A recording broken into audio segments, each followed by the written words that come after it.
সেটা সব তাদের হাত থেকে চলে যাচ্ছে।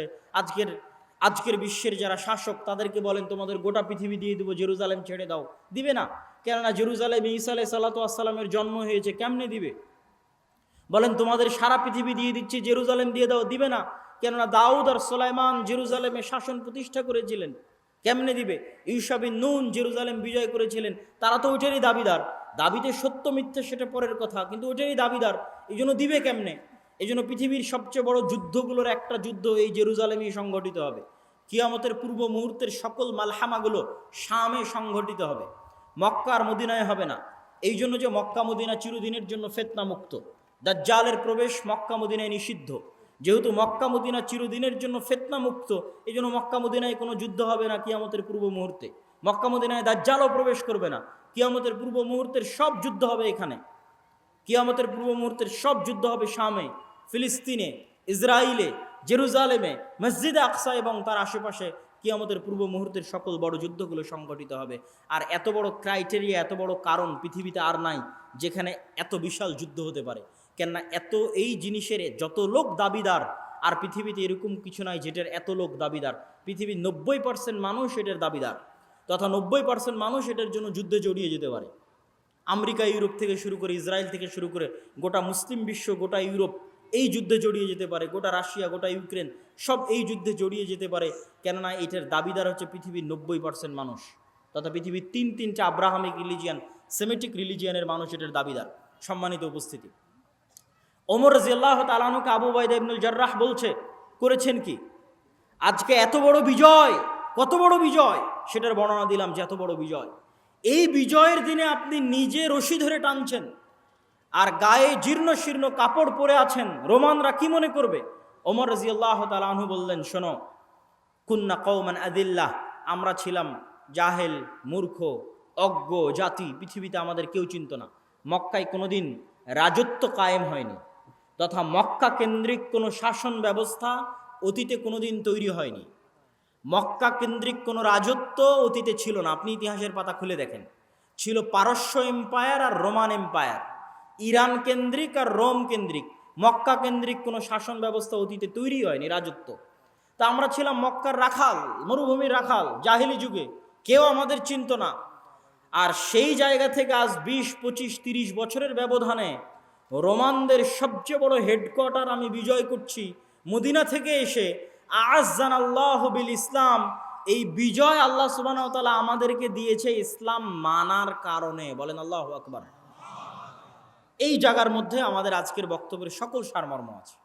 ওই বানু ইসরায়েলের হাত থেকে আল্লাহ জেরুজালেম দুইবার ছিনিয়ে নিয়েছে। তাদের উপর অভিশাপ দিয়েছে কেন? ওরা সকাল সন্ধ্যা আল্লাহর কথা অমান্য করত, সকাল সন্ধ্যা আল্লাহর পাঠানো নবীদের জবাই করত, এটা ছিল তাদের স্বভাব। আর আজকেও আল্লাহ মসজিদে আকসা আমাদের থেকে ছিনিয়ে নিয়েছে, এটা আল্লাহর আযাব। আমাদের আমলের কারণে, আমাদের গুনাহের কারণে আল্লাহ সুবহানাহু ওয়া তাআলা আমাদেরকে এই তৌফিক দেয় না। যে কত হাজি এখানে বসে আছে, ওই হাজির তৌফিক হয়নি যে সে আল্লাহর 3টা পবিত্র মসজিদের 3য় মসজিদে সফর করবে, হয়নি তৌফিক। এই তৌফিক আল্লাহ দেয়নি, এটা আল্লাহর আযাব। আমাদের মতো গুনাহগারকে আল্লাহ আযাবে রেখেছে যে আমরা আল্লাহর পবিত্রতম মসজিদ মক্কা এবং মদিনা দেখতে যেতে পারলেও আল্লাহর আর এক পবিত্র মসজিদ, মসজিদে আকসা দেখতে যেতে পারি না। 80 বছর থেকে দেখতে যেতে পারি না, একদিন 2 দিন নয়, এই 80 বছর থেকে আল্লাহ সুবহানাহু ওয়া তাআলা আমাদের আযাবের মধ্যে রেখেছে। যেমন বানু ইসরাইলকে আল্লাহ সুবহানাহু ওয়া তাআলা আযাবের মধ্যে রেখেছিল, শাস্তির মধ্যে রেখেছিল। সম্মানিত উপস্থিতি, এটা আযাবের একটা আলামত যে আপনারা মসজিদে আকসায় যেতে পারেন না, মসজিদ আকসায় সালাত আদায় করতে পারেন না, মসজিদ আকসায় প্রবেশ করতে পারেন না। পৃথিবীর কোনো মুসলিম দেশের কোনো মুসলমান মসজিদ আকসায় যেতেও পারে না, সালাতও আদায় করতে পারে না। একমাত্র তারাই পারবে যারা ইসরায়েলের সাথে সম্পর্ক ভালো করেছে, তথা কূটনৈতিক সম্পর্ক স্থাপন করেছে। একমাত্র তাদেরকেই যাওয়ার অনুমতি দেওয়া হবে, একমাত্র তারাই যেতে পারবে, আর অন্য কেউ নয়। এই যে আযাবের মধ্যে আল্লাহ সুবহানাহু ওয়া তাআলা আমাদেরকে রেখেছে, এই আযাব থেকে উদ্ধার বানু ইসরায়েলের ঘটনা থেকে শিখবেন। আজকের যারা দাবি করছে তারা হচ্ছে ফেরাউনের ভূমিকায় চলে গেছে, আর আমাদেরকে আল্লাহ সুবহানাহু ওয়া তাআলা বানিয়ে দিয়েছে বানু ইসরায়েলের ভূমিকায়। ফেরাউন যেমন বানু ইসরায়েলের শিশুদের হত্যা করত, আজ আমাদের শিশুদেরকে আজকের ফেরাউনেরা হত্যা করতেছে। 10,000-এর 4,000 হচ্ছে শিশু। যে 10,000 গাজায় মারা গেছে তার 4,000 হচ্ছে শিশু। মানে ইচ্ছা করে করে শিশুদের জবাই করা হয়, হত্যা করা হতো ফেরাউনের যুগে। আজকের যুগে বানু ইসমাইলের বংশধর হচ্ছে আমাদের নবী মুহাম্মদ সাল্লাল্লাহু আলাইহি ওয়াসাল্লাম। বানু ইসমাইলের সন্তানদেরকে আজকে হত্যা করা হচ্ছে, শিশুদেরকে জবাই করা হচ্ছে। এটা আল্লাহ সুবহানাহু ওয়া তাআলার পক্ষ থেকে আমাদের জন্য পরীক্ষা। এই পরীক্ষা থেকে উত্তরণ তাকওয়া, পরহেজগারিতা ছাড়া আর কোনো রাস্তা নাই। দাউদ বিজয় করতে পেরেছিল জেরুজালেম, সুলাইমান জেরুজালেমে বিশাল শাসন কায়েম করতে পেরেছিল, ইউশা বিন নুন জেরুজালেম বিজয় করতে পেরেছিল, ওমর রাদিয়াল্লাহু তাআলা আনহু জেরুজালেম বিজয় করতে পেরেছিল তাকওয়া দিয়ে, পরহেজগারিতা দিয়ে। তাকওয়া এবং পরহেজগারিতা থাকলে আল্লাহর সাহায্য আসবে, আল্লাহর সাহায্য আসতে বাধ্য। এটা আল্লাহ সুবহানাহু ওয়া তাআলার ওয়াদা যে তিনি সাহায্য করবেন। কিন্তু আমরা আমাদের আমল এবং আখলাকে ইহুদিদেরকেও পিছে ফেলে দিয়েছি। কিভাবে ইহুদিদেরকে পিছে ফেলে দিয়েছি? আপনি যান, আপনারা কোনোদিন, যেহেতু বাংলাদেশে কোনো ইহুদি নাই, দেখার আপনাদের সুযোগও নাই, কোনোদিন যদি সুযোগ হয় কারো, যারা অনলাইনে দেখছেন ইউরোপ আমেরিকায়, তারা যাবেন, ইহুদি পল্লীতে যাবেন এবং ইহুদিদেরকে দেখবেন এবং আমি যা বলছি তা মিলিয়ে নেবেন, যে মুসলমানদের দাড়ি বেশি আছে না ইহুদিদের দাড়ি বেশি আছে, মিলিয়ে নেবেন। যে মুসলমানেরা 100 জনে কতজন দাড়ি রাখে আর ইহুদিরা 100 জনে কতজন দাড়ি রাখে। যেহেতু ওটাও আব্রাহামিক রিলিজিয়ানের দাবি করে, আর সব নবীর মধ্যে 10টা বৈশিষ্ট্য কমন। সব নবীর মধ্যে কয়টা বৈশিষ্ট্য কমন? 10টা। তো সব নবীর মধ্যে দাড়ির বৈশিষ্ট্য কমন ছিল। মুসলমানেরা কয়জন মাথায় টুপি দেয় আর ইহুদিরা কয়জন মাথায় টুপি দেয়? আজকে থেকে ভিডিও দেখবেন, ইউটিউবে সার্চ দিয়ে ভিডিও দেখবেন যে টুপিবিহীন কোনো ইহুদিকে আপনি দেখতে পান কিনা, টুপি ছাড়া। আর মুসলমানেরা কয়জন মাথায় টুপি দেয়? মুসলমানেরা টুপি আর দাড়ি খুলে ফেলতে পারলে বাঁচে, কেননা পৃথিবীতে পরিবেশই তৈরি করা হয়েছে এমন যে দাড়ি রাখবে, যে টুপি দিবে সে জঙ্গি। কিন্তু ওরা যে সবাই দাড়ি আর টুপি মাথায় দিয়ে আছে, ওরা কেউ জঙ্গি না। অথচ ওরা সবাই 99% দাড়ি এবং মাথায় টুপি দিয়ে আছে, পাবেনই না। আপনি ভিডিওতে অন করে ওপেন করে দেখবেন। মুসলমানেরাও খাতনা করে, তারাও খাতনা করে। মুসলমানেরা কয়জন সুদের সাথে জড়িত আর ইহুদিরা নিজেদের মধ্যে কয়জন সুদের সাথে জড়িত? তুলনা করবেন, পর্যালোচনা করবেন। ইহুদিরা সুদের সাথে জড়িত কিন্তু বাইরের সাথে। এক আজীব কওম, এক আজীব ভয়ঙ্কর কওম। সুদ তাদের মধ্যে হারাম, কিন্তু গোটা পৃথিবীর মানুষকে সুদে ব্যস্ত রাখবে, এটাই প্ল্যান। গোটা পৃথিবীর মানুষের টাকা সুদের মাধ্যমে চুষে নিবে, কিন্তু ওরা ওদের মধ্যে কারজে হাসানা দিবে, সুদে নয়। এক ইহুদি আর এক ইহুদির সাথে কখনোই সুদি লেনদেন করবে না, এটা তাদের দৃষ্টিতে হারাম, কিন্তু গোটা দুনিয়াকে ব্যস্ত রাখবে সুদে। আপনি দেখেন আপনারা কয়জন কয়টা করে সন্তান নিয়েছেন আর তারা কয়টা করে সন্তান নেয়। সারা পৃথিবীকে তারা ব্যস্ত রেখেছে, তোমরা 2টার বেশি সন্তান নিও না, পারলে একটা নেও। কিন্তু ওদের দেখেন, ওদের কয়টা করে সন্তান আছে? 6টা 7টার নিচে যদি কারো সন্তান থাকে তাহলে আমাকে বলিয়েন যে অমুক ইহুদি পরিবার পেয়েছিলাম, যেই পরিবারে 6টা 7টার নিচে সন্তান আছে। যেহেতু আমি নিজে গেছি, নিজে দেখেছি, এই জন্য আপনাকে বলতেছি। সম্মানিত উপস্থিতি, আপনাদের যারা আজকে এখানে বসে আছে তাদের কয়জনের ছেলে মেয়ে মোবাইলের ফ্রি ফায়ার, পাবজি, জুয়া, বিড়ি, সিগারেট, মদ, তাম্বাকু, নেশা, ক্রিকেটের নেশা, ফুটবলের নেশা, অনলাইন, এগুলোতে ব্যস্ত? আর ওদের কয়টা ছেলে মেয়ে ব্যস্ত? খোঁজ নেবেন। ওরা জন্মের পর থেকে পড়ে বড় হতে হবে, আর গোটা পৃথিবীকে ব্যস্ত রেখেছে কি? তোরা মদ জুয়ার নেশায় ব্যস্ত থাক। কেননা মদ জুয়ার নেশায় ব্যস্ত থাকলে গোলাম বানানো যায়, দাস বানানো যায়। আমরা গোলাম কেন? আমাদের সন্তানেরা হচ্ছে মদ জুয়ার নেশায় ব্যস্ত, এই জন্য হচ্ছে আমরা গোলাম, আমরা দাস। আর তাদের কাছে শিক্ষা আছে, জ্ঞান আছে, গবেষণা আছে, এই জন্য তারা পৃথিবী শাসন করছে। সম্মানিত উপস্থিতি, আমি আমার বক্তব্যের এই অংশ থেকেই, এই শিক্ষার অংশ থেকেই আমার মসজিদ ভিত্তিক আলোচনার দিকে প্রবেশ করতে চাচ্ছি। যে তাদের এই অবস্থা দেখার পাশাপাশি আপনি দেখেন যে তারা ইসরায়েলে তাদের সন্তানদেরকে পড়াশোনা, শিক্ষা, জ্ঞান, গবেষণা, অস্ত্রপাতি, যন্ত্রপাতি এগুলোর পিছনে লাগিয়ে রেখেছে। আর তার পাশেই মুসলমান দেশগুলোকে দেখেন, সব ফুটবল বিশ্বকাপ আয়োজনে ব্যস্ত। সব মুসলিম দেশগুলো কিসে ব্যস্ত? ফুটবল বিশ্বকাপ আয়োজন করবে, এটাতে ব্যস্ত। দুবাইকে দেখেন, কাতারকে দেখেন, তারা হচ্ছে বিনোদনে ব্যস্ত, পর্যটনে ব্যস্ত। কোটি কোটি টাকা আল্লাহ তাদের হাতে দিয়েছে, কিন্তু সেই টাকা তারা ইনভেস্ট করছে বিনোদনের জন্য, পর্যটনের জন্য। তাহলে এই মুসলমানদেরকে যদি আল্লাহ সুবহানাহু ওয়া তাআলা গোলাম না বানিয়ে রাখেন, কাদেরকে গোলাম বানিয়ে রাখবেন? আজকে যদি আপনি আমার বাংলাদেশে আসেন, তাহলে বাংলাদেশ পাকিস্তানের মতো যে রাষ্ট্রগুলো আছে, থার্ড ওয়ার্ল্ড কান্ট্রি, এই সমস্ত রাষ্ট্রের যারা দায়িত্ব পালন করে, তাদের হাতে দুইটা টাকা থাকলে তারা রাস্তা তৈরি করে, ব্রিজ তৈরি করে, কালভার্ট তৈরি করে। তাদেরকে জিজ্ঞেস করেন দেখি যে কোনো বড় কোনো প্রজেক্ট জ্ঞান এবং গবেষণার জন্য আছে কিনা। বিশ্ব বাদ দেন, দক্ষিণ এশিয়ার মধ্যেও ঢাকা ইউনিভার্সিটির নাম প্রথম তালিকায়, প্রথম লিস্টে নাই, বুয়েটের নাম নাই, সারা পৃথিবীর 1000 বিশ্ববিদ্যালয়ের মধ্যে নাই। কেন? জ্ঞান এবং গবেষণার জন্য বরাদ্দ নাই। জ্ঞান এবং গবেষণা নিয়ে কেউ চিন্তা করে না, প্রয়োজনও নাই। কেননা মদখোর, নেশাখোর, জুয়াখোর লালন পালন করলেই ক্ষমতায় টিকে থাকা যাবে। মদখোর, নেশাখোর, জুয়াখোর বানালেই মানুষকে গোলাম বানানো যায়। আর এই মদখোর, নেশাখোর, জুয়াখোরদেরকেই পাঠাবে হচ্ছে বিদেশে রেমিটেন্স ইনকাম করতে। কেন? বিদেশে কামলাগিরি করতে তো শিক্ষা লাগবে না। আমি কাউকে কষ্ট দেওয়ার জন্য বলছি না, কোনো মুসলমান ভাই, কোনো প্রবাসীকে কষ্ট দেওয়ার জন্য না, আমার জাতির অবস্থা বর্ণনা করছি। এই জন্য সরকারেরও গুরুত্ব নাই যে আপনার সন্তানকে শিক্ষা দিতে হবে বা সঠিক শিক্ষা আপনার সন্তানকে দিতে হবে, এটার গুরুত্ব নাই। তাহলে গোটা মুসলিম বিশ্বে মুসলমানদের কাছ থেকে শিক্ষা বিতাড়িত, জ্ঞান গবেষণা বিতাড়িত, ইসলাম বিতাড়িত। তাহলে তারা কি দিয়ে আল্লাহর সাহায্য চাইবে? কি দিয়ে? না চেষ্টা করছে নিজের বিজয়ের জন্য, না শিক্ষার জন্য, না জ্ঞানের জন্য, না দিন পালনের জন্য। তাহলে কি দিয়ে আমরা আল্লাহ সুবহানাহু ওয়া তাআলার কাছে বিজয় চাইব? গোটা মুসলিম বিশ্বের অবস্থা যদি আপনি দূরবীন দিয়ে দেখতে চান, তাহলে একটা ছোট্ট উদাহরণ আমি দিয়ে থাকি। সেটা হচ্ছে, বিশেষ করে ইউরোপ সফরের পর আমার এই অভিজ্ঞতা হয়েছে। লিবিয়া, মরক্কো, আলজেরিয়া, এর পাশে হচ্ছে ভূমধ্য সাগর। এই ভূমধ্য সাগরের এক পারে হচ্ছে লিবিয়া, আলজেরিয়া, মরক্কো, আর ভূমধ্য সাগরের আর এক পারে হচ্ছে স্পেন, ইতালি, ফ্রান্স। তো গোটা পৃথিবী থেকে মুসলমানেরা অবৈধ পথে এখানে জমা হবে। সব মুসলমান, আফ্রিকার মুসলমান, ইয়েমেনের মুসলমান, সিরিয়ার মুসলমান, বাংলাদেশ, পাকিস্তানের, আফগানিস্তানের মুসলমান আর আফ্রিকার মুসলমান, সব এখানে জমা হবে। জমা হয়ে রাত 12টা-1টার সময় বাতাস দিয়ে ফুলানো নৌকা, যে নৌকাতে কিছুই নাই, বাতাস দিয়ে ফুলিয়ে রেখেছে, ওই নৌকাতে গাদাগাদি করে 300-400 জন উঠবে। এই নৌকাটা ছেড়ে দিবে এই প্রান্ত থেকে, লিবিয়ার ত্রিপলির প্রান্ত থেকে। হয় ডুবে মারা যাবে, আর না হয় ইউরোপের কোনো দেশ তাদেরকে শরণার্থী হিসেবে থাকার জায়গা ভিক্ষা দিবে।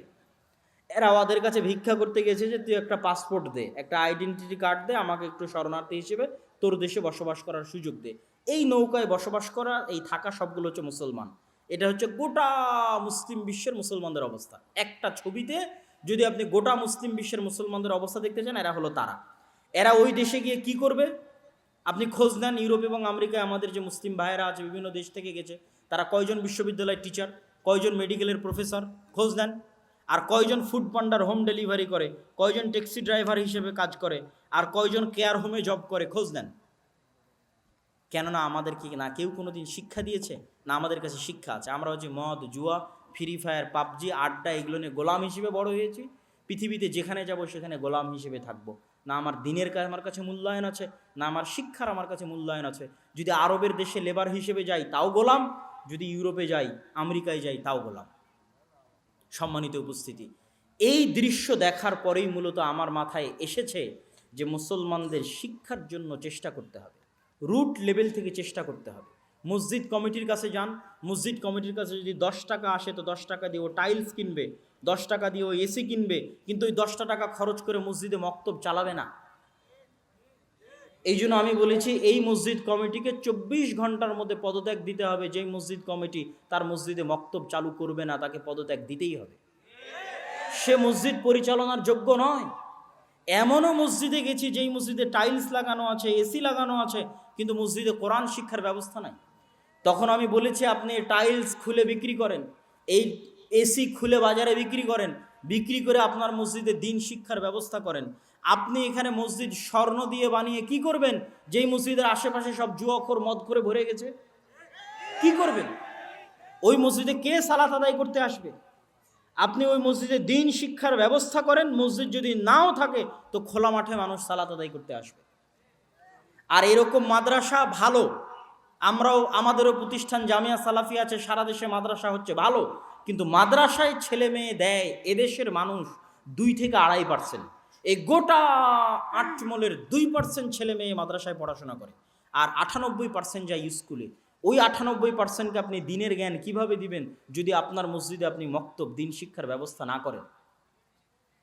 আমি আপনাদের এই আটমল এই শিবগঞ্জে পুরো একদিন সফর দিয়েছি, পুরো শিবগঞ্জ উপজেলায়, জয়পুরহাটের কালাই উপজেলায়, এগুলো প্রত্যেকটা উপজেলায় আমার একদিন করে দাওয়াতি সফর দেওয়া আছে।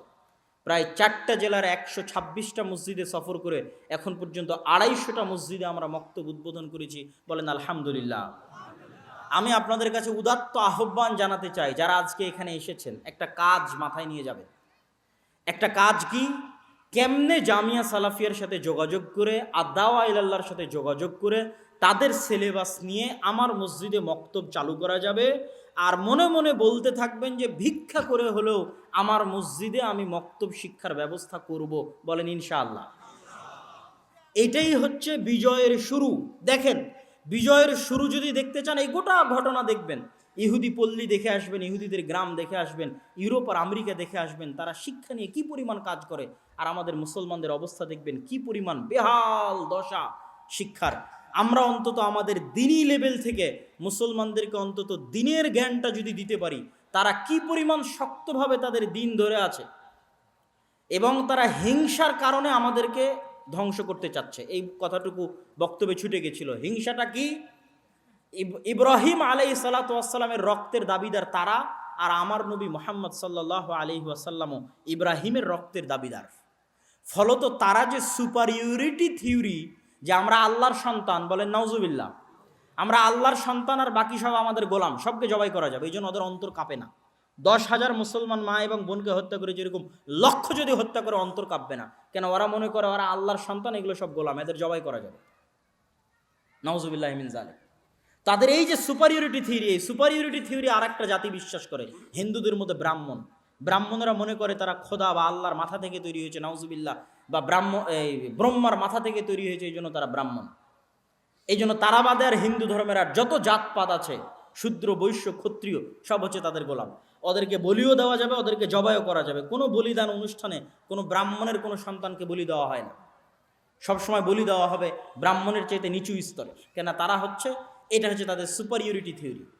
এই দুইটা জাতি সুপারিয়রিটি থিওরিতে বিশ্বাস করে। তো তাদের এই সুপারিয়রিটি থিওরিতে সবচেয়ে বড় আঘাত দিয়েছে মুহাম্মদ সাল্লাল্লাহু আলাইহি ওয়াসাল্লাম, যে তিনি দাবি করছে যে আমি ইব্রাহিমের সন্তান, আমি ইব্রাহিমের সন্তান, ইসমাইলের সন্তান। এবং এখানে যে কাবা, এই কাবা ইব্রাহিম তৈরি করেছে।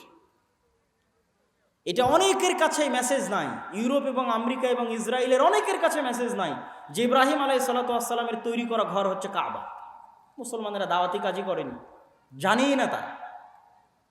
এরকম বহু অসংখ্য ভিডিও দেখতে পাবেন যে তারা জানেই না যে কাবা ইব্রাহিম আলাইহিস সালাতু ওয়াস সালাম তৈরি করেছে, কেন? তারাও তো আব্রাহামকে সম্মান করে। সুতরাং যখন বলা হবে যে আব্রাহামের সন্তান ইসমাইল, ইব্রাহিম এবং ইসমাইল মিলে এই কাবা তৈরি করেছে, তখন তারা এটা চিন্তা ভাবনা করবে, ভাববে। সম্মানিত উপস্থিতি, তো এই হিংসার কারণে তারা মুহাম্মদ সাল্লাল্লাহু আলাইহি ওয়াসাল্লামকে হত্যা করতে চেয়েছিল। এই হিংসার কারণে তারা উম্মতে মুহাম্মাদিকে ধ্বংস করে দিতে চায়, কেন? তারা জানে শেষ নবীর জন্য যত রহমত, বরকত, ফজিলতের কথা আল্লাহ তাওরাত এবং ইনজিলে বলেছে, সব রহমত, বরকত, ফজিলত উম্মতে মুহাম্মাদি নিয়ে গেছে। সব রহমত, বরকত, ফজিলত মুহাম্মদ সাল্লাল্লাহু আলাইহি ওয়াসাল্লাম এবং তার উম্মত নিয়ে গেছে। অতএব এদেরকে হত্যা করার মাধ্যমে, এদেরকে ধ্বংস করার মাধ্যমে, এদেরকে গোলাম বানানোর মাধ্যমে আমাদের টিকে থাকতে হবে, নাহলে যে কোনো মুহূর্তে আমাদের পতন হয়ে যাবে। যেমন ফেরাউন ভয় পেত, যে কোনো মুহূর্তে বানু ইসরাইলের সন্তানের হাতে আমার পতন হবে, এদেরকে জবাই করতে হবে, হত্যা করতে হবে, দমন করতে হবে, এদের কন্ট্রোলে রাখতে হবে। এই একই ভয় তারা সব সময় পায়, কেন? তারা জানে যে শেষ নবী মুহাম্মদ সাল্লাল্লাহু আলাইহি সাল্লাম কেমন জানে, তাদের সন্তানদেরকে যেমন জানে। এই জন্য তার উম্মত যে বিজয়ী হবে, তার উম্মতের হাতে যে জেরুজালেম মসজিদে আকসা থাকবে, এটা দিনের মতো সত্য। এই ভয়ে তারা কম্পমান থাকে। এই জন্য নিষ্ঠুরভাবে তারা আমাদেরকে গোলাম, আমাদেরকে অধনস্থ এবং অপদস্থ বানিয়ে রাখতে চায়। সম্মানিত উপস্থিতি, সেখান থেকে বের হয়ে আসার জন্য আমাদের দিনে ফিরে যেতে হবে, শিক্ষায় ফিরে যেতে হবে। এই জন্য আজকে আপনারা এখান থেকে কাজ মাথায় নিয়ে যাবেন, জামিয়া সালাফিয়ার সাথে যোগাযোগ করে অত্র শিবগঞ্জের প্রত্যেকটা মসজিদে, শিবগঞ্জ উপজেলায়, এই উপজেলা ভিত্তিক আমি দাওয়াত দিয়েছি। এই মাদ্রাসায় দুই দিন এসেছে ফি সাবিলিল্লাহ। আল্লাহ রোমানদের সবচেয়ে বড় হেডকোয়ার্টার আমি বিজয় করছি মদিনা থেকে এসে, আযান আল্লাহ বিল ইসলাম, এই বিজয় আল্লাহ সুবহানাহু ওয়া তাআলা আমাদেরকে দিয়েছে ইসলাম মানার কারণে। বলেন আল্লাহু আকবার। এই জায়গার মধ্যে আমাদের আজকের বক্তব্যের সকল সারমর্ম আছে। ওই বানু ইসরায়েলের হাত থেকে আল্লাহ জেরুজালেম দুইবার ছিনিয়ে নিয়েছে। তাদের উপর অভিশাপ দিয়েছে কেন? ওরা সকাল সন্ধ্যা আল্লাহর কথা অমান্য করত, সকাল সন্ধ্যা আল্লাহর পাঠানো নবীদের জবাই করত। এটা ছিল তাদের স্বভাব। আর আজকেও আল্লাহ মসজিদে আকসা আমাদের থেকে ছিনিয়ে নিয়েছে, এটা আল্লাহর আযাব। আমাদের আমলের কারণে, আমাদের গুনাহের কারণে আল্লাহ সুবহানাহু ওয়া তাআলা আমাদেরকে এই তৌফিক দেয় না। যে কত হাজি এখানে বসে আছে, ওই হাজির তৌফিক হয়নি যে সে আল্লাহর 3টা পবিত্র মসজিদের 3য় মসজিদে সফর করবে, হয়নি তৌফিক। এই তৌফিক আল্লাহ দেয়নি, এটা আল্লাহর আযাব। আমাদের মতো গুনাহগারকে আল্লাহ আযাবে রেখেছে যে আমরা আল্লাহর পবিত্রতম মসজিদ মক্কা এবং মদিনা দেখতে যেতে পারলেও আল্লাহর আর এক পবিত্র মসজিদ মসজিদ আকসা দেখতে যেতে পারি না। 80 বছর থেকে দেখতে যেতে পারি না, একদিন 2 দিন নয়, এই 80 বছর থেকে আল্লাহ সুবহানাহু ওয়া তাআলা আমাদের আযাবের মধ্যে রেখেছে। যেমন বানু ইসরাইলকে আল্লাহ সুবহানাহু ওয়া তাআলা আযাবের মধ্যে রেখেছিল, শাস্তির মধ্যে রেখেছিল। সম্মানিত উপস্থিতি, এটা আযাবের একটা আলামত যে আপনারা মসজিদ আকসায় যেতে পারেন না, মসজিদ আকসায় সালাত আদায় করতে পারেন না, মসজিদ আকসায় প্রবেশ করতে পারেন না। পৃথিবীর কোনো মুসলিম দেশের কোনো মুসলমান মসজিদ আকসায় যেতেও পারে না, সালাতও আদায় করতে পারে না। একমাত্র তারাই পারবে যারা ইসরায়েলের সাথে সম্পর্ক ভালো করেছে তথা কূটনৈতিক সম্পর্ক স্থাপন করেছে। একমাত্র তাদেরকেই যাওয়ার অনুমতি দেওয়া হবে, একমাত্র তারাই যেতে পারবে, আর অন্য কেউ নয়। এই যে আযাবের মধ্যে আল্লাহ সুবহানাহু ওয়া তাআলা আমাদেরকে রেখেছে, এই আযাব থেকে উদ্ধার বানু ইসরায়েলের ঘটনা থেকে শিখবেন। আজকের যারা দাবি করছে তারা হচ্ছে ফেরাউনের ভূমিকায় চলে গেছে, আর আমাদেরকে আল্লাহ সুবহানাহু ওয়া তাআলা বানিয়ে দিয়েছে বানু ইসরায়েলের ভূমিকায়। ফেরাউন যেমন বানু ইসরায়েলের শিশুদের হত্যা করত, আজ আমাদের শিশুদেরকে আজকের ফেরাউনেরা হত্যা করতেছে। 10,000-এর 4,000 হচ্ছে শিশু। যে 10,000 গাজায় মারা গেছে তার 4,000 হচ্ছে শিশু। মানে ইচ্ছা করে করে শিশুদের জবাই করা হয়, হত্যা করা হতো ফেরাউনের যুগে। আজকের যুগে বানু ইসমাইলের বংশধর হচ্ছে আমাদের নবী মুহাম্মদ সাল্লাল্লাহু আলাইহি ওয়াসাল্লাম। বানু ইসমাইলের সন্তানদেরকে আজকে হত্যা করা হচ্ছে, শিশুদেরকে জবাই করা হচ্ছে। এটা আল্লাহ সুবহানাহু ওয়া তাআলার পক্ষ থেকে আমাদের জন্য পরীক্ষা। এই পরীক্ষা থেকে উত্তরণ তাকওয়া পরহেজগারিতা ছাড়া আর কোনো রাস্তা নাই। দাউদ বিজয় করতে পেরেছিল জেরুজালেম, সুলাইমান জেরুজালেমে বিশাল শাসন কায়েম করতে পেরেছিল, ইউশা বিন নুন জেরুজালেম বিজয় করতে পেরেছিল, ওমর রাদিয়াল্লাহু তাআলা আনহু জেরুজালেম বিজয় করতে পেরেছিল তাকওয়া দিয়ে, পরহেজগারিতা দিয়ে। তাকওয়া এবং পরহেজগারিতা থাকলে আল্লাহর সাহায্য আসবে, আল্লাহর সাহায্য আসতে বাধ্য। এটা আল্লাহ সুবহানাহু ওয়া তাআলার ওয়াদা যে তিনি সাহায্য করবেন। কিন্তু আমরা আমাদের আমল এবং আখলাকে ইহুদিদেরকেও পিছে ফেলে দিয়েছি। কিভাবে ইহুদিদেরকে পিছে ফেলে দিয়েছি? আপনি যান, আপনারা কোনোদিন, যেহেতু বাংলাদেশে কোনো ইহুদি নাই, দেখার আপনাদের সুযোগও নাই, কোনোদিন যদি সুযোগ হয় কারো, যারা অনলাইনে দেখছেন ইউরোপ আমেরিকায়, তারা যাবেন, ইহুদি পল্লীতে যাবেন এবং ইহুদিদেরকে দেখবেন এবং আমি যা বলছি তা মিলিয়ে নেবেন। যে মুসলমানদের দাড়ি বেশি আছে না ইহুদিদের দাড়ি বেশি আছে, মিলিয়ে নেবেন। যে মুসলমানেরা 100 জনে কতজন দাড়ি রাখে আর ইহুদিরা 100 জনে কতজন দাড়ি রাখে। যেহেতু ওটাও আব্রাহামিক রিলিজিয়ানের দাবি করে, আর সব নবীর মধ্যে 10টা বৈশিষ্ট্য কমন। সব নবীর মধ্যে কয়টা বৈশিষ্ট্য কমন? 10টা। তো সব নবীর মধ্যে দাড়ির বৈশিষ্ট্য কমন ছিল। মুসলমানেরা কয়জন মাথায় টুপি দেয় আর ইহুদিরা কয়জন মাথায় টুপি দেয়? আজকে থেকে ভিডিও দেখবেন, ইউটিউবে সার্চ দিয়ে ভিডিও দেখবেন যে টুপিবিহীন কোনো ইহুদিকে আপনি দেখতে পান কিনা, টুপি ছাড়া। আর মুসলমানেরা কয়জন মাথায় টুপি দেয়? মুসলমানেরা টুপি আর দাড়ি খুলে ফেলতে পারলে বাঁচে, কেননা পৃথিবীতে পরিবেশই তৈরি করা হয়েছে এমন যে দাড়ি রাখবে, যে টুপি দিবে সে জঙ্গি। কিন্তু ওরা যে সবাই দাড়ি আর টুপি মাথায় দিয়ে আছে, ওরা কেউ জঙ্গি না। অথচ ওরা সবাই 99% দাড়ি এবং মাথায় টুপি দিয়ে আছে, পাবেনই না। আপনি ভিডিওতে অন করে ওপেন করে দেখবেন। মুসলমানেরাও খাতনা করে, তারাও খাতনা করে। মুসলমানেরা কয়জন সুদের সাথে জড়িত আর ইহুদিরা নিজেদের মধ্যে কয়জন সুদের সাথে জড়িত? তুলনা করবেন, পর্যালোচনা করবেন। ইহুদিরা সুদের সাথে জড়িত কিন্তু বাইরের সাথে। এক আজীব কওম, এক আজীব ভয়ঙ্কর কওম।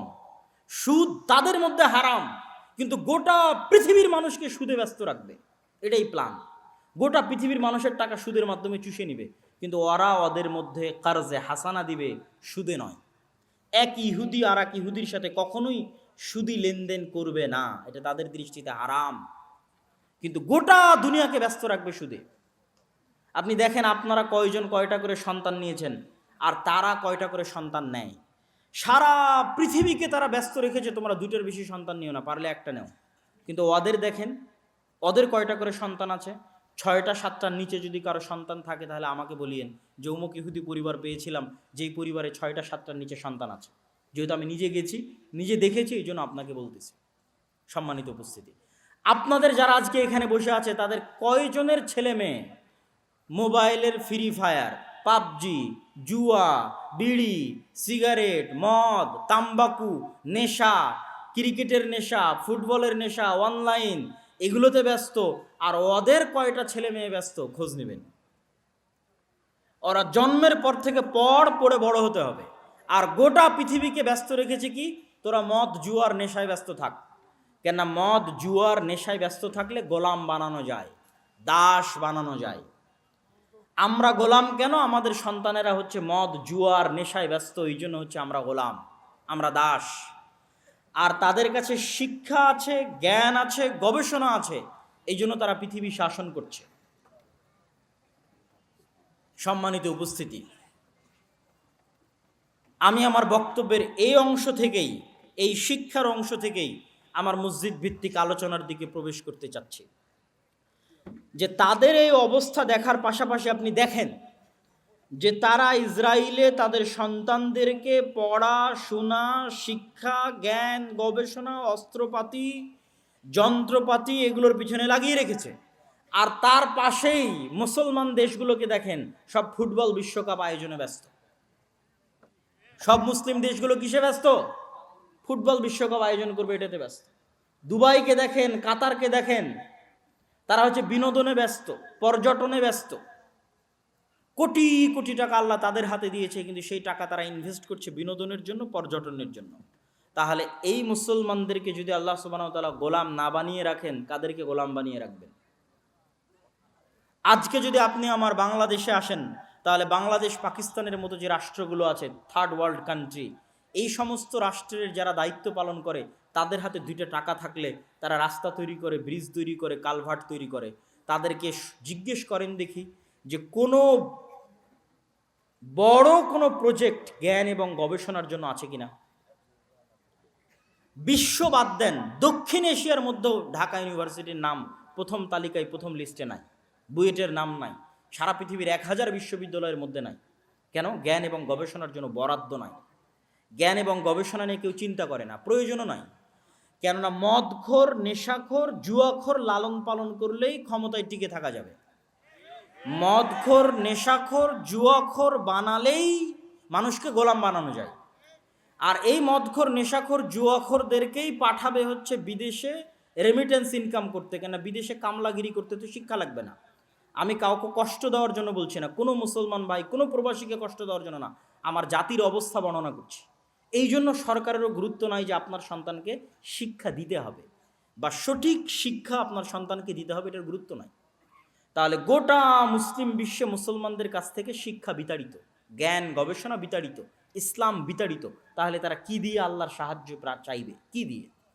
না চেষ্টা করছে নিজের বিজয়ের জন্য, না শিক্ষার জন্য, না জ্ঞানের জন্য, না দিন পালনের জন্য। তাহলে কি দিয়ে আমরা আল্লাহ সুবহানাহু ওয়া তাআলার কাছে বিজয় চাইব? গোটা মুসলিম বিশ্বের অবস্থা যদি আপনি দূরবীন দিয়ে দেখতে চান, তাহলে একটা ছোট্ট উদাহরণ আমি দিয়ে থাকি। সেটা হচ্ছে, বিশেষ করে ইউরোপ সফরের পর আমার এই অভিজ্ঞতা হয়েছে। লিবিয়া, মরক্কো, আলজেরিয়া, এর পাশে হচ্ছে ভূমধ্য সাগর। এই ভূমধ্য সাগরের এক পারে হচ্ছে লিবিয়া, আলজেরিয়া, মরক্কো, আর ভূমধ্য সাগরের আর এক পারে হচ্ছে স্পেন, ইতালি, ফ্রান্স। তো গোটা পৃথিবী থেকে মুসলমানেরা অবৈধ পথে এখানে জমা হবে। সব মুসলমান, আফ্রিকার মুসলমান, ইয়েমেনের মুসলমান, সিরিয়ার মুসলমান, বাংলাদেশ, পাকিস্তানের, আফগানিস্তানের মুসলমান, আর আফ্রিকার মুসলমান, সব এখানে জমা হবে। জমা হয়ে রাত 12টা-1টার সময় বাতাস দিয়ে ফুলানো নৌকা, যে নৌকাতে কিছুই নাই, বাতাস দিয়ে ফুলিয়ে রেখেছে, ওই নৌকাতে গাদাগাদি করে 300-400 জন উঠবে। এই নৌকাটা ছেড়ে দিবে এই প্রান্ত থেকে, লিবিয়ার ত্রিপোলির প্রান্ত থেকে। হয় ডুবে মারা যাবে, আর না হয় ইউরোপের কোনো দেশ তাদেরকে শরণার্থী হিসেবে থাকার জায়গা ভিক্ষা দিবে। এরা ওদের কাছে ভিক্ষা করতে গেছে যে তুই একটা পাসপোর্ট দে, একটা আইডেন্টিটি কার্ড দে, আমাকে একটু শরণার্থী হিসেবে তোর দেশে বসবাস করার সুযোগ দে। এই নৌকায় বসবাস করা, এই থাকা সবগুলো হচ্ছে মুসলমান। এটা হচ্ছে গোটা মুসলিম বিশ্বের মুসলমানদের অবস্থা। একটা ছবিতে যদি আপনি গোটা মুসলিম বিশ্বের মুসলমানদের অবস্থা দেখতে চান, এরা হলো তারা। এরা ওই দেশে গিয়ে কি করবে?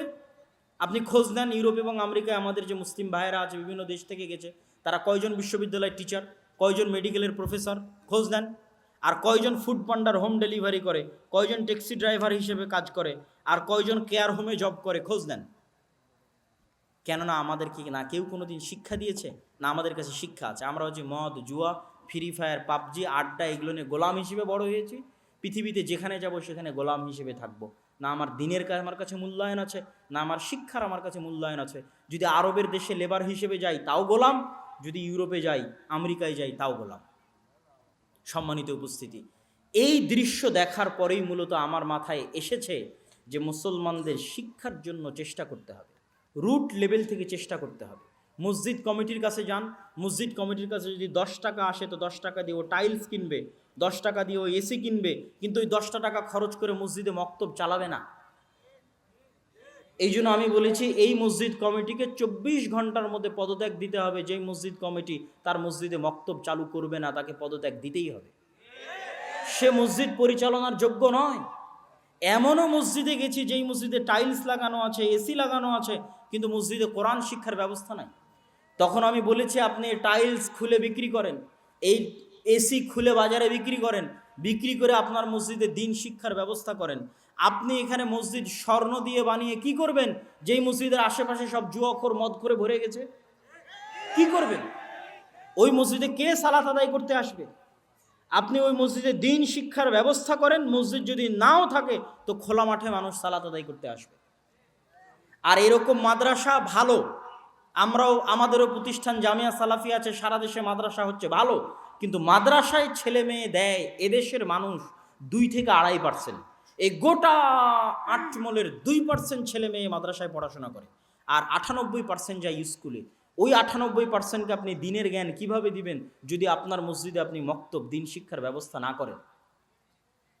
আমি আপনাদের এই আটমল, এই শিবগঞ্জে পুরো একদিন সফর দিয়েছি। পুরো শিবগঞ্জ উপজেলায়, জয়পুরহাটের কালাই উপজেলায়, এগুলো প্রত্যেকটা উপজেলায় আমার একদিন করে দাওয়াতি সফর দেওয়া আছে।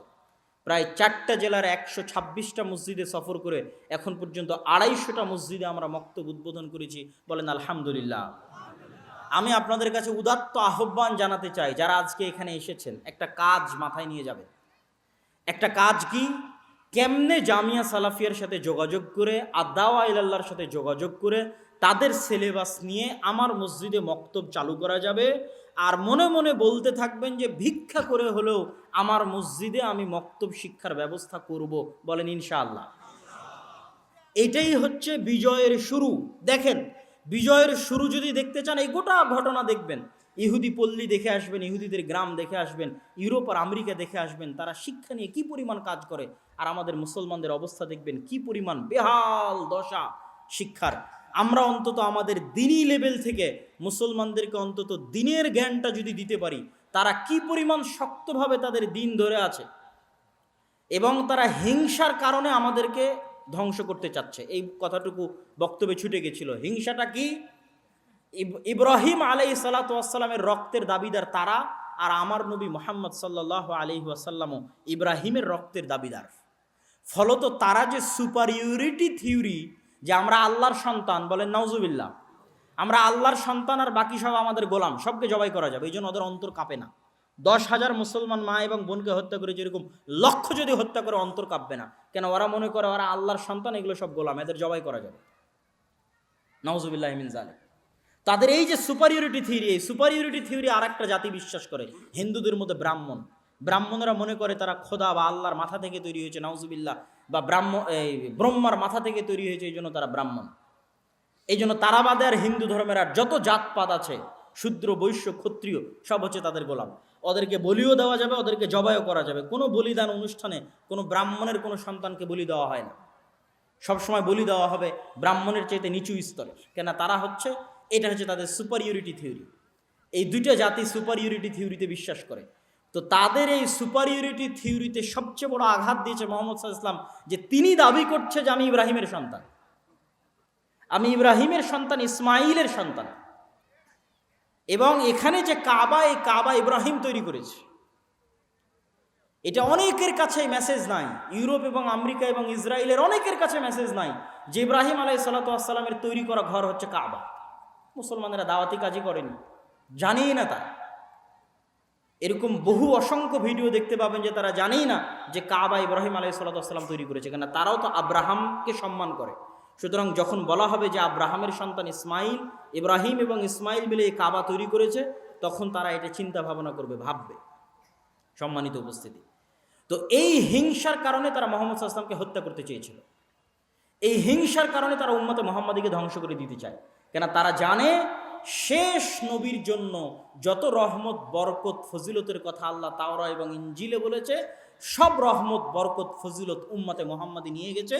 সব রহমত, বরকত, ফজিলত মুহাম্মদ সাল্লাল্লাহু আলাইহি ওয়াসাল্লাম এবং তার উম্মত নিয়ে গেছে। অতএব এদেরকে হত্যা করার মাধ্যমে, এদেরকে ধ্বংস করার মাধ্যমে, এদেরকে গোলাম বানানোর মাধ্যমে আমাদের টিকে থাকতে হবে, নাহলে যে কোনো মুহূর্তে আমাদের পতন হয়ে যাবে। যেমন ফেরাউন ভয় পেত, যে কোনো মুহূর্তে বানু ইসরাইলের সন্তানের হাতে আমার পতন হবে, এদেরকে জবাই করতে হবে, হত্যা করতে হবে, দমন করতে হবে, এদের কন্ট্রোলে রাখতে হবে। এই একই ভয় তারা সব সময় পায়, কেন তারা জানে যে শেষ নবী মুহাম্মদ সাল্লাল্লাহু আলাইহি ওয়াসাল্লাম কেমন জানে, তাদের সন্তানদেরকে যেমন জানে। এই জন্য তার উম্মত যে বিজয়ী হবে, তার উম্মতের হাতে যে জেরুজালেম মসজিদে আকসা থাকবে, এটা দিনের মতো সত্য। এই ভয়ে তারা কম্পমান থাকে। এই জন্য নিষ্ঠুরভাবে তারা আমাদেরকে গোলাম, আমাদেরকে অধনস্থ এবং অপদস্থ বানিয়ে রাখতে চায়। সম্মানিত উপস্থিতি, সেখান থেকে বের হয়ে আসার জন্য আমাদের দিনে ফিরে যেতে হবে, শিক্ষায় ফিরে যেতে হবে। এই জন্য আজকে আপনারা এখান থেকে কাজ মাথায় নিয়ে যাবেন, জামিয়া সালাফিয়ার সাথে যোগাযোগ করে অত্র শিবগঞ্জের প্রত্যেকটা মসজিদে, শিবগঞ্জ উপজেলায়, এই উপজেলা ভিত্তিক আমি দাওয়াত দিয়েছি। এই মাদ্রাসায় দুই দিন এসেছে ফি সাবিলিল্লাহ, আল্লাহ